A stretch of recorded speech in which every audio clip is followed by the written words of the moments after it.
Pessoal, bom dia, boa tarde, boa noite. Aqui com vocês é o tio Léo, nosso querido companheiro tá junto. Vamos começar agora com o conteúdo do São Paulo em Ação.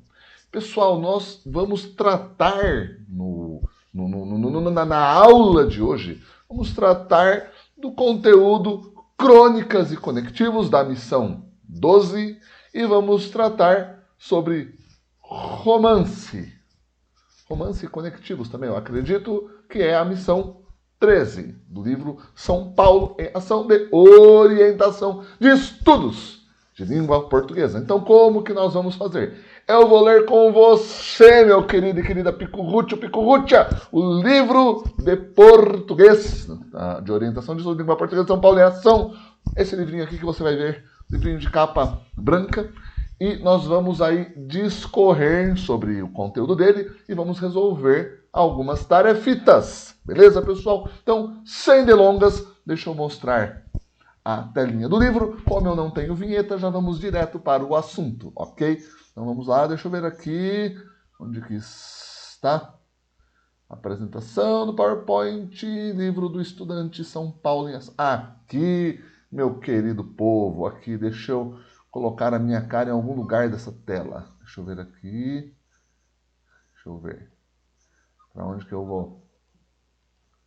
Deixa eu ver aqui. Aqui o livro está enquadrado. Deixa eu ver para onde que eu vou colocar a minha cara aqui, ó. Tá. Ó, você já leu aqui embaixo da minha tela Crônicas e Conectivos, beleza? Então eu vou me situar aqui. Eu vou ficar aqui, beleza? Pronto, aqui, ó. Aqui você me vê, certo? Então, sem delongas, como que vai funcionar a nossa dinâmica, pessoal? Eu vou ir lendo com vocês o livro, mas eu vou ler e vou ensinar, vou fazer os comentários, vou trazer as reflexões, pensar o que você deveria pensar na sala de aula quando você está lendo esse livro. Agora eu vou te ajudar a fazer isso para que você tenha uma eficiência excelente, extraordinária, incrível, única, beleza, pessoal? Sem delongas, abra na página 113 do seu livro, beleza? Abra na página... Isso mesmo que o Fajuto falou, 113, beleza? Vamos para lá, vai. Avança. Se você tem o livro em mãos, vá para a página 113. Se você tem o PDF, vá lá. Então, vamos lá. Vamos lá, aqui, cadê? Calma aí, meu povo, deixa eu ver aqui. Calma aí. Aqui, rodou. Então, vamos lá. Crônicas e conectivos. Em um texto, há palavras e expressões responsáveis por conectar as suas partes. Cara, palavras e expressões, deixa eu grifar, ó, vamos ver aqui se eu consigo marcar. Aqui, ó. Palavras e expressões responsáveis por conectar as suas partes. Léo, como é isso? Cara, ó, por exemplo, imagina aqui, ó, o Ezinho que eu destaquei. Vamos lá, vamos dar um zoom aqui. Vou mostrar para vocês na prática. Vamos lá. Ó. Imagina o seguinte, imagina que eu começo lendo esse texto. Em um texto, há palavras, expressões. Não ficou estranho? Aí, eu coloco em texto. Aí, há palavras, expressões. Não ficou estranho?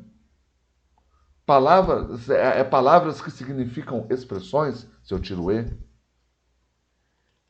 Em texto, então, em todos os textos. Então, o conectivo são essas palavrinhas que eu estou destacando aqui. Elas funcionam como auxiliares para ajudar, primeiro, para que o texto seja lido de uma maneira mais fluida, mais elegante. E segundo, para ajudar no sentido do texto. E é isso que nós vamos ler aqui, ó. Então vamos continuar. Estamos fazendo uma leitura metalinguística, isto é, usando o texto que nós estamos lendo como própria referência das explicações. Olha que coisa mágica, que coisa cuticute que nós estamos fazendo aqui, meu povo. Então vamos lá. Em um texto, deixa eu ver, calma aí, apareceu uma patifaria aqui. Pronto, cadê? Pronto. Em um texto, há palavras e expressões responsáveis por conectar as suas partes. Então, é o caso do é o caso do e, é o caso do por, que eu destaquei aqui. É o caso do a. É o caso de tantas outras que nós vamos ver. Além de ligá-las, Essas palavras estabelecem relações de sentido. Olha só, pessoal, eu falei antes de ler. Por isso, é tão importante compreendê-las. Cara, como assim compreender? Você tem que saber o que significa. Ó, há palavras e expressões. Então, palavras e expressões. Então, o E dá uma ideia do quê? De que existe algo mais, existe mais alguma coisa. Agora, se eu colocasse há palavras menos expressões, cara, o texto está fluido a leitura. Mas você concorda que o menos vai mudar o sentido? Palavras menos expressões? Não dá a entender que eu estou tirando algo. Então é sobre isso que está falando aqui. Ó. Além de ligá-las, essas palavras estabelecem relações de sentido. Então essas palavrinhas ajudam na interpretação do texto.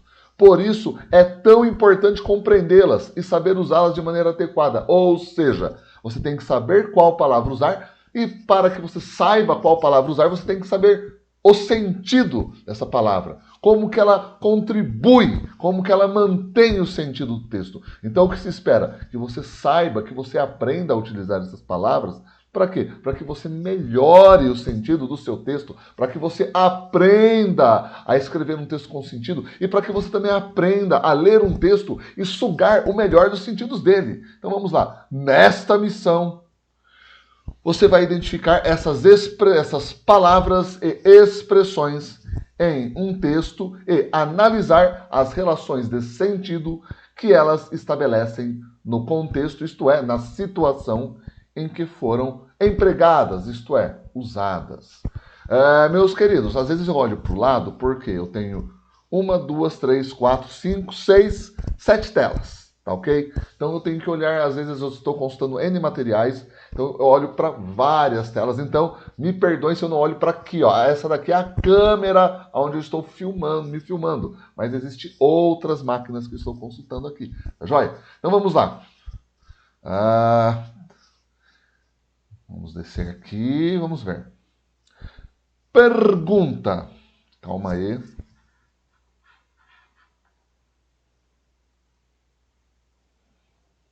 Pergunta, vamos lá. Cadê? É que travou aqui, pessoal. O que você considera importante para interpretar um texto? Cara, converse com seus colegas. Isso você faz em sala de aula. Mas assim, é uma pergunta para você. A ideia de você conversar com seu colega é para que você saiba o que ele diz e, de repente, ouvindo o que ele diz, você tenha aí novas ideias, novas reflexões. Mas a pergunta é para você. O que você considera importante para interpretar um texto? É a linguagem do texto? É ele ser claro, ter uma linguagem fácil, ter uma linguagem contemporânea? É ele ser bem escrito, é ele ter pontuação? É ele ser um texto que só tem emoji? É ele ter um texto que tem as palavras compactas? É ele ter um texto que as palavras são completas e com isso evitam que você, como que eu posso dizer, tenha a possibilidade de ter um duplo sentido?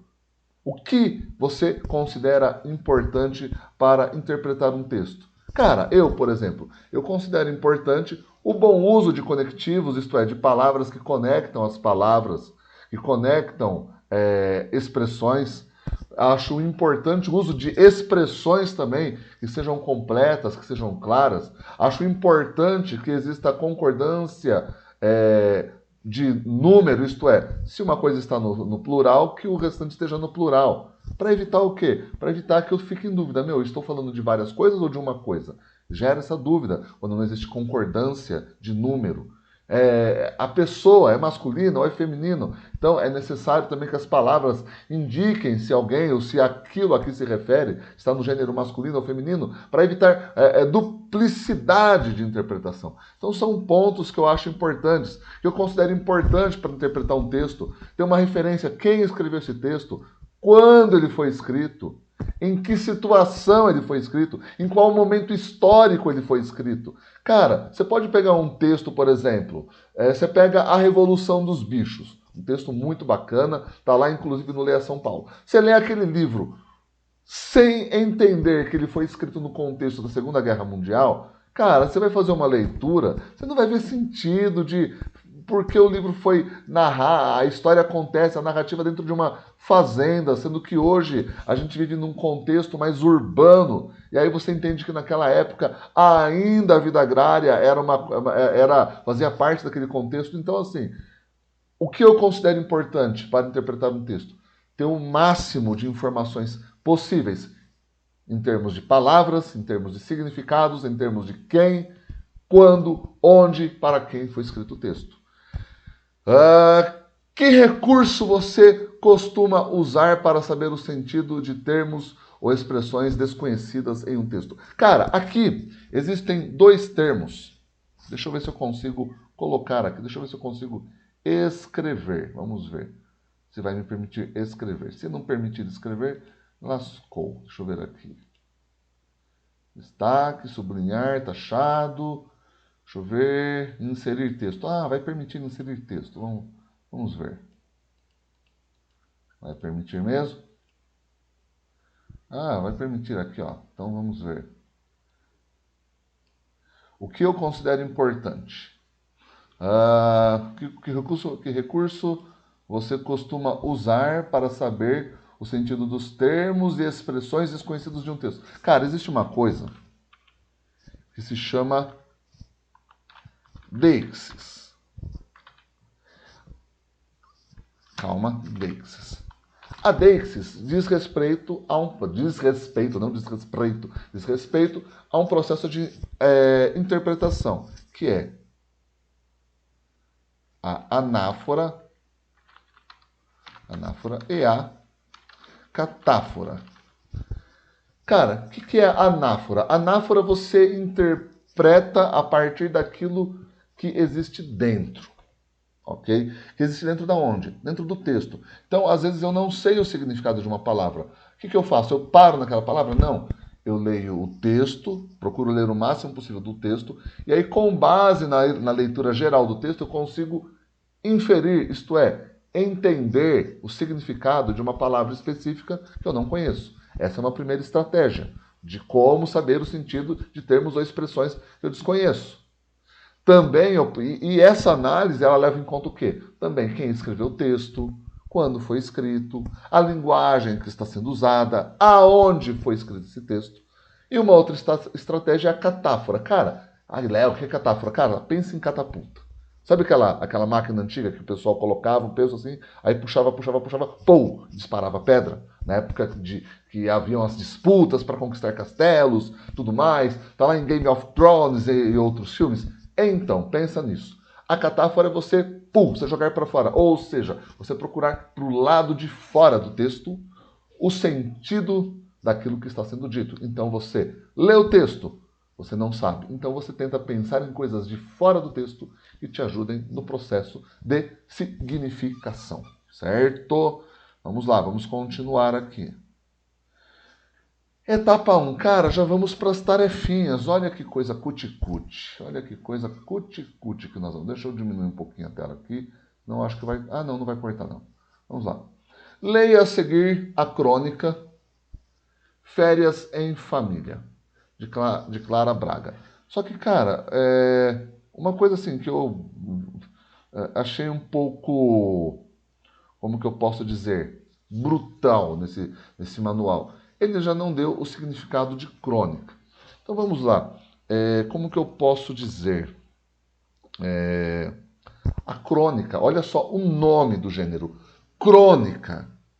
Vem do grego cronos, que significa tempo.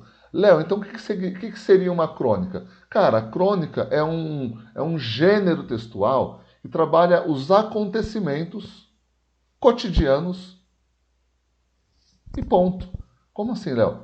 Acontecimentos cotidianos, acontecimentos do dia a dia, acontecimentos que dizem respeito à vida humana, acontecimentos que dizem respeito a situações emocionais, a situações profissionais, a situações que fazem parte da rotina, da vivência humana. Léo, esse gênero pode ser escrito em qualquer tempo? Sim, pode.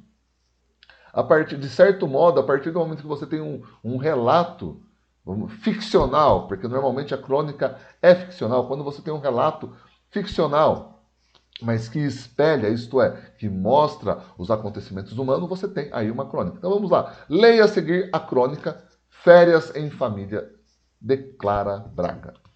Antes de ler o texto, com base no título e nas ilustrações, levante com os colegas hipóteses sobre as situações que o texto vai apresentar. Meus caros, tenho que fazer uma consideração aqui, com base numa breve anotação. Olha só. Qual é o objetivo da missão 12? Segredinho oculto. Vou ler para vocês. O segredinho, o objetivo da missão 12. A unidade de sentido é criada pelas relações lógico-discursivas. Lógicos é o que? É uma coisa lógica. Discursivas é o quê? Por meio da conversa, por meio da comparação. Presentes no texto, que por sua vez são estabelecidas pela articulação, isto é, pela combinação das partes, das palavras que as compõem.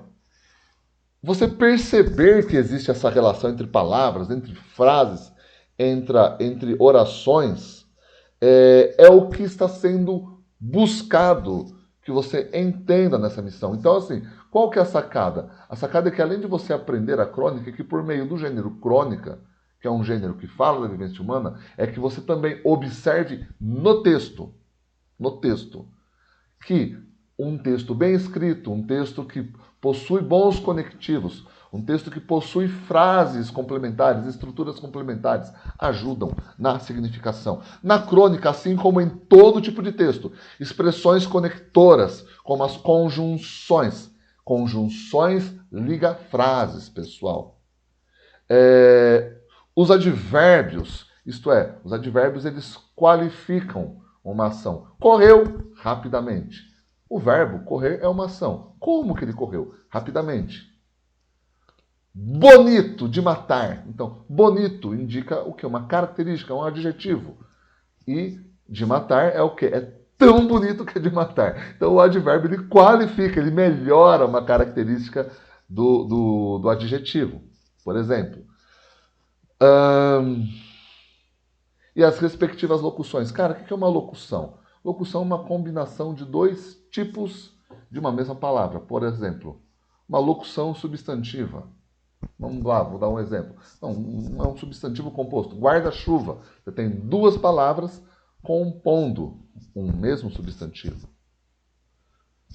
Então, as estruturas que são chamadas locuções são porque existem dois tipos de palavra do mesmo tipo de classe gramatical que se juntam. Então, verbo com verbo, substantivo com substantivo, adjetivo com adjetivo, um grudado no outro, com o sentido de uma coisa só. Beleza? Ficou claro? Então, bora lá, vamos continuar. São responsáveis por estabelecer diferentes relações de sentido, de adição de uma situação, isto é, de uma coisa a mais que aconteceu, de adversidade, isto é, de que aconteceu uma coisa e de repente aconteceu algo que atrapalhou.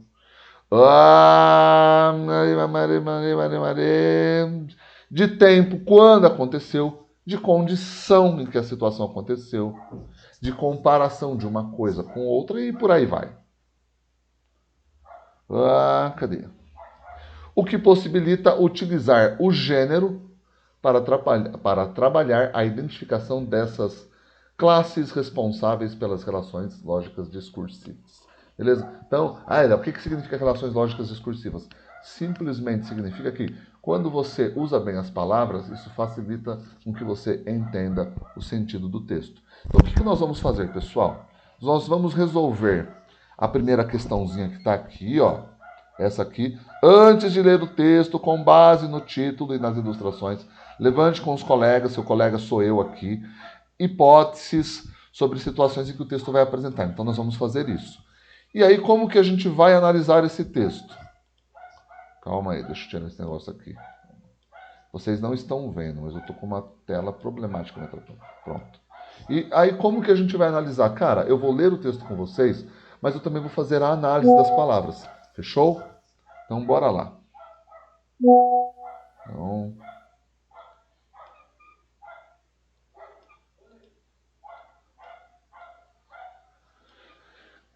Férias. Deixa eu ver. Primeiro vamos analisar a imagem, né? Olha só a imagem. Cara, deixa eu tirar a minha imagem daqui.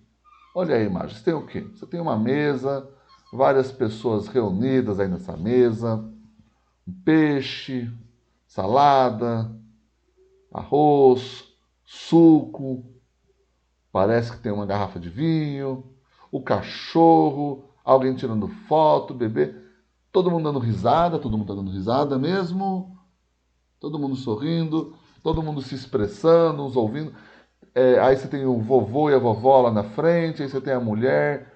Então quer dizer, cara, é uma reunião de família, onde todos estão à volta da mesa, estão no mesmo momento. Então eles estão fazendo o quê? Conversando, estão animados, tirando foto, vivendo momentos em famílias, provavelmente contando histórias, que é isso que se faz normalmente em rodas de família, quando você tem um almoço de família, um almoço de amigos e se sentam todos na mesa e que você começa a fazer, contar histórias. Então é isso que está acontecendo e as pessoas estão ouvindo a história e de repente alguém deixou de dar atenção para a história, que é a mulher que está com o cachorrinho, os outros lá estão preocupados em comer, que é o casalzinho lá, a mulher que está com a saia rosa e está com um garfo na mão e o prato vazio. Então, esse é o contexto da nossa. Estes são os sentidos que nós podemos inferir, isto é, extrair da imagem. Vale dizer que lá embaixo, olha só. Deixa eu diminuir aqui um pouquinho para vocês verem. Olha só, aqui embaixo, ó, essa informação é importante. Braga Clara, que é o nome dela. Clara, sobrenome Braga. Férias em família. Então você tem várias famílias reunidas. Quando que isso acontece normalmente? Ou num final de semana, ou num contexto, por exemplo, em que todos tenham essa disponibilidade. As férias em família. Crônica do dia. 27 de julho de 2010. Disponível em www.cronicadodia.com.br. 2010, 7 férias em família. Clara Braga, acesso em 12 de abril de 2023. Descobrimos quando o livro foi escrito, pessoal. 2023, vocês estão usando em 25. Então vamos lá. Deixa eu diminuir aqui de novo e voltar aqui para o meu cantinho. Férias em família.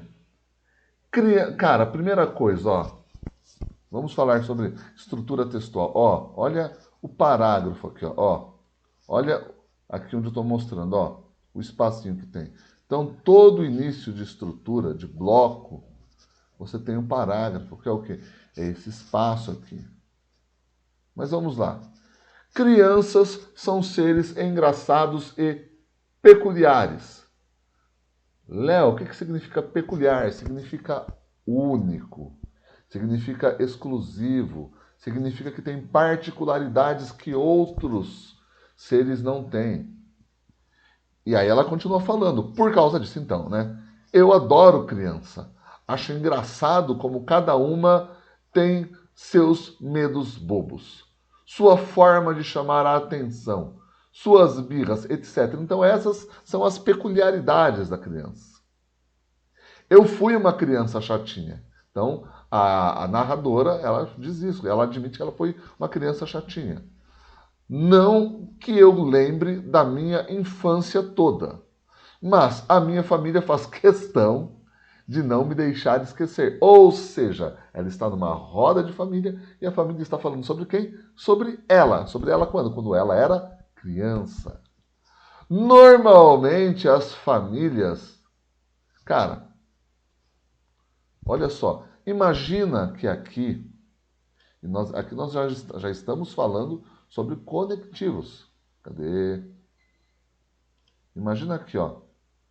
Imagina que eu falasse normalmente a família. Você não pensaria que a gente está falando de todas as famílias terem essas características. A gente talvez estaria dizendo sobre uma família exclusiva. Então, quando eu falo aqui no plural, significa dizer que é um costume geral. Então, normalmente as famílias, quando se reúnem, lembram no plural, nostalgicamente. E que é nostalgicamente? com alegria. Pensa no passado. Ser nostálgico é ser alguém que se lembra do passado. Nostalgicamente é se lembrar do passado. Mas como? Com alegria. Sabe aquela história? No meu tempo era melhor. Naquele tempo era melhor. Na minha época era melhor. Isto é ser nostálgico. Lembram nostalgicamente o quão lindos eram os netos e filhos quando eram pequenos. Porque quando cresceu virou capeta, né? Contam histórias engraçadas e se divertem. Se eu disser que minha família não faz isso, eu estaria mentindo. Ela até faz. Opa, ela até faz. Então significa dizer que alguma coisa vai acontecer. Mas só até chegar a hora de lembrar da minha infância. Então quer dizer, todo mundo é nostálgico em relação à infância dela. Porque a criança tem peculiaridades. Então eles vão falar das peculiaridades da autora. Ela era tão diferenciada que em todas as rodas de família ela é falada. Vamos ver? Ninguém tem pudor, isto é, vergonha. Pudor significa vergonha. Ninguém tem pudor, ninguém tem vergonha. Eles não medem palavras para dizer o tanto de escândalo que eu fiz. O quanto eu nunca precisei de motivos para começar a chorar como se o mundo estivesse acabando. Era uma criança birrenta. O quanto eles tinham certeza de que eu nunca na vida teria amigos e assim por diante. Ou seja, era uma criança impertinente, falada, maldita no sentido de alguém que era mal e por isso era muito comentado, muito era dito sobre ela. E assim por diante. Olha só, pessoal, note uma coisa aqui. Percebeu esse pra? Não está sendo usado para. Ou seja, ela está usando uma linguagem mais informal. Então é como se ela estivesse conversando com quem? Com você, comigo, que somos os leitores do texto. Recentemente, aqui ó, estou aqui, pessoal. Recentemente, em uma dessas reuniões, eu fui apresentada a uma história nova da minha infância. Olha só. Enquanto lembrávamos saudosamente do meu falecido avô, minha prima solta o nada amigável comentário. Sabe aquelas coisas que dá briga de família? É isso que ela está falando. Não sei como sou sua amiga até hoje. Você é culpada pela única bronca que eu levei do nosso avô. Acabou o texto. Pessoal, olha só. Primeira coisa. Vamos ver as questões. E aí eu volto para fazer alguns comentários, se for necessário. Nessa primeira parte da crônica, as hipóteses levantadas por você e seus colegas foram confirmadas? Então, quais hipóteses? Pessoal, sobre quem a crônica estava falando? O final da crônica seria elogiando alguém? A hipótese de que a crônica realmente narrou, contou uma história cotidiana, mostrou algo que normalmente é recorrente em todas as famílias? Já aconteceu com você de você sempre ser a pessoa que na roda de família alguém conta alguma história ou contam sempre as mesmas histórias de você?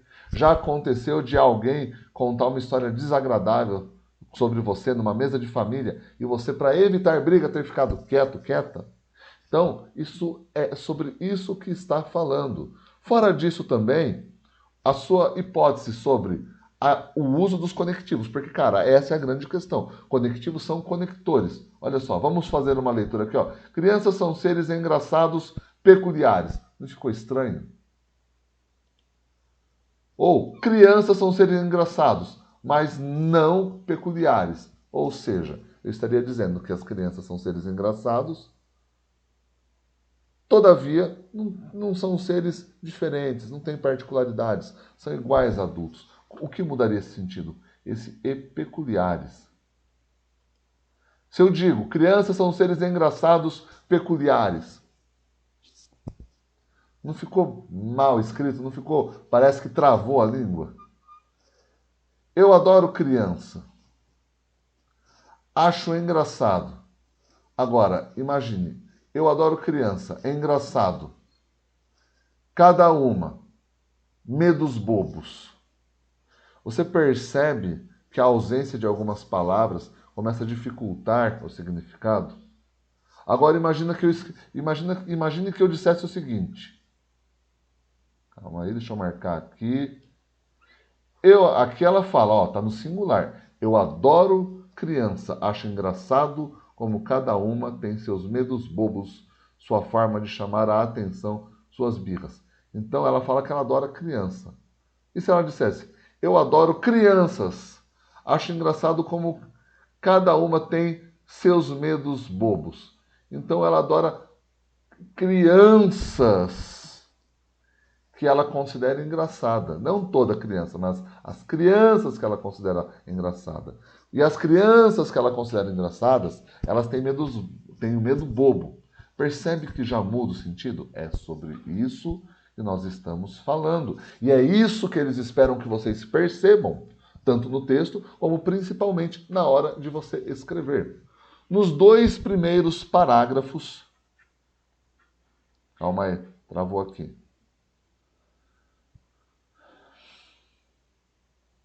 Então vamos lá. Questão 2. Nos 2 primeiros parágrafos, a narradora reflete sobre o tema que dá título à crônica. Fica claro o momento da vida da narradora no qual ela se refere? Pausa para você responder. Beleza? Você pode pausar o vídeo para tentar responder. Fica claro o momento da vida da narradora ao qual ela se refere? Cara, qual que é a resposta? A narradora, ela parece falar do passado. Qual é o momento da vida que a narradora ela se refere? Cara, se ela está contando essa história, a história da época que ela é criança, ela está narrando, ela está se referindo à época na qual ela era criança, uma época específica da sua vida, onde existem as histórias da infância dela, certo? A que conclusões ela chega nessa reflexão? Pausa. Olha só. Ela identifica que nos encontros de família várias histórias são contadas, mas as histórias dela, as histórias embaraçosas, as histórias vergonhosas dela são as mais lembradas. Questão 3. Sempre dê uma pausinha, tente responder, depois volte para cá. Questão 3. Calma aí. Deixa eu voltar aqui. Questão 3. Cadê? Travou aqui para mim.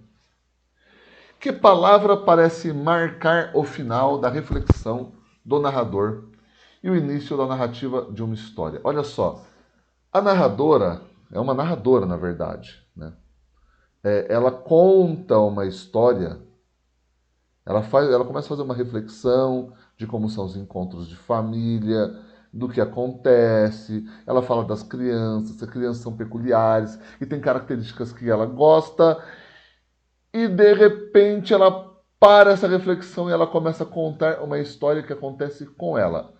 A pergunta é: como você chegou a essa conclusão? Ou seja, que parte do texto faz com que você chegue a essa conclusão? Ou que prove que essa frase anterior, que é a pergunta anterior, é uma afirmativa verdadeira.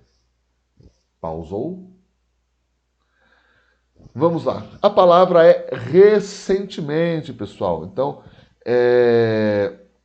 essa palavra, ela começa a introduzir uma história, um recorte da memória da narradora. Então, essa palavra ela funciona como um ponto de partida, como introdução para algo que será dito.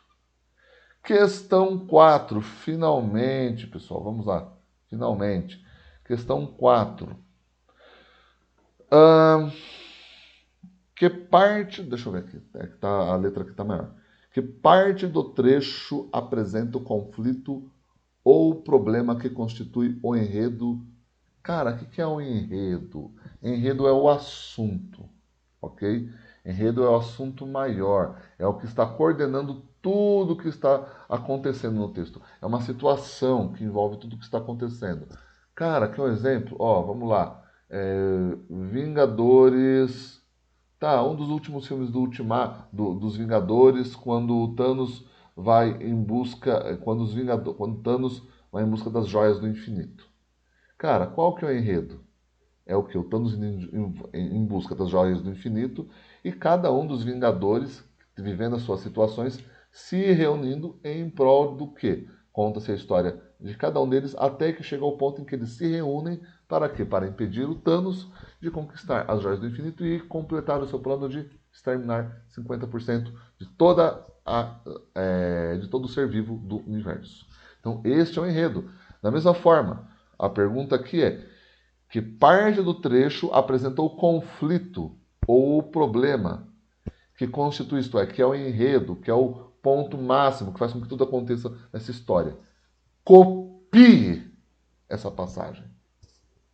Pausa. Vamos lá?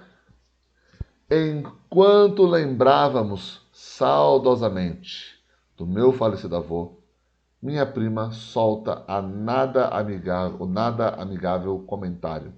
Não sei como sou sua amiga até hoje.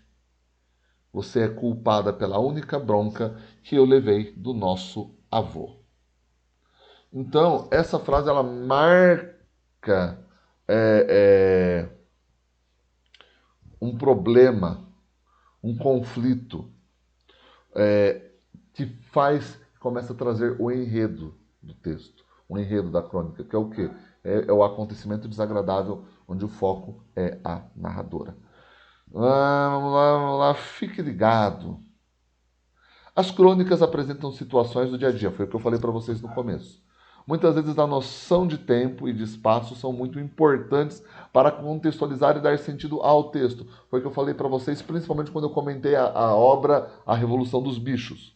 Como é um gênero textual, enxuto, isto é, compacto, curto, não é longo, é muito importante usar de maneira precisa as palavras que organizam as partes do texto, que retomam temas já utilizados e aquelas que explicam a relação de sentido entre as palavras. Ou seja, o que o texto está dizendo aqui logo abaixo das questões é esse texto aqui ó, que eu estou lendo, é isso aqui que eu li para vocês. O que o texto está dizendo é que, cara, a crônica é um texto cotidiano, você tem que usar os sentidos que estão disponíveis nela e os sentidos do momento em que ela foi escrita, e que ela deve ser bem escrita, por ser um texto mais resumido, um texto compacto, mas deve ser escrita de tal forma que os sentidos fiquem fáceis de entender. Beleza, pessoal? É isso. Fico por aqui. Bom dia, boa tarde, boa noite para vocês. Fui.